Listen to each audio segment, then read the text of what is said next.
మీ యొక్క పిల్లల్ని కూడా దేవుడు మీ గర్భంలోనే ఒకవేళ ప్రతిష్ఠించుకున్నాడేమో, కానీ ఇప్పుడు ఎలా ఉన్నారు? చాలాసార్లు పుట్టిన తర్వాత సగంలో మధ్యలో ప్రభువా నా బిడ్డలు దీవించు, నా బిడ్డలు దీవించు, నా బిడ్డలు దీవించు మీరు అడుగుతారు. ప్రాబ్లం ఏంటంటే ఒకవేళ మీ బిడ్డలను ఆల్రెడీ ఎంచుకున్నాడా లేదా అనేది మీకు తెలియక, ఒకవేళ ఆల్రెడీ ఎంచుకున్నాడు, ఆల్రెడీ ప్రతిష్ఠించుకున్నాడు, ప్రవక్తగాను సేవకుడిగా నియమించాడు, కానీ మీకు తెలియక వాళ్ళని ఎలా పెంచుకోవాలో తెలియక మీరే దేవుడికి దూరం చేస్తున్నారేమో.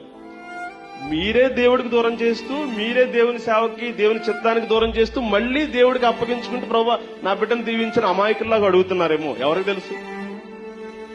అందుకనే ఒకవేళ దేవుడు నా బిడ్డను ముందే నిర్ణయించుకున్నాడేమో, నా గర్భంలో ఉండగానే ఆయన నియమించుకున్నాడేమో, కాబట్టి అందుకు దానికి తగ్గట్టుగా నా బిడ్డను పెంచుకోవాలని మీకు ఉద్దేశం ఉండుంటే గనక పిల్లలు పుట్టినప్పటి నుంచి కూడా మీరు దైవ భక్తిలో వాళ్ళని పెంచుకోవడానికి మీరు ప్రయత్నం చేస్తారు, దైవికంగా వాళ్ళని నడిపించుకోవడానికి ప్రయత్నం చేస్తారు.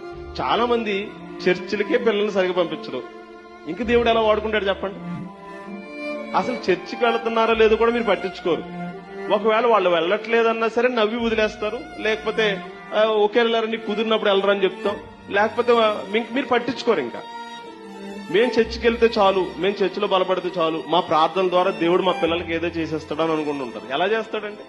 ఒక బిడ్డ చిన్నప్పటి నుంచి ట్రైనింగ్ అవ్వకపోతే, వాక్యం వినకపోతే, వాక్యంలో ట్రైనింగ్ అవ్వకపోతే, దేవుని సన్నిధిలో పెరగకపోతే, దేవుని సన్నిధిలో పరిశుద్ధాత్మ ద్వారా నింపబడకపోతే, పరిశుద్ధాత్మ ద్వారా తనను తాను మార్చుకోకపోతే, పరిశుద్ధాత్మ ద్వారా తనలో ఉన్న శరీర కోరికలన్నీ అణించుకోకపోతే, నిగ్రహించుకోకపోతే, శరీర కోరికలను జయించుకోకపోతే, శరీర ఆశలను విసర్జించుకోకపోతే, ఇష్టానుసారంగా బయట పెరిగేస్తే గనక అప్పుడు దేవుడు ఎలా వాడుకుంటాడండి?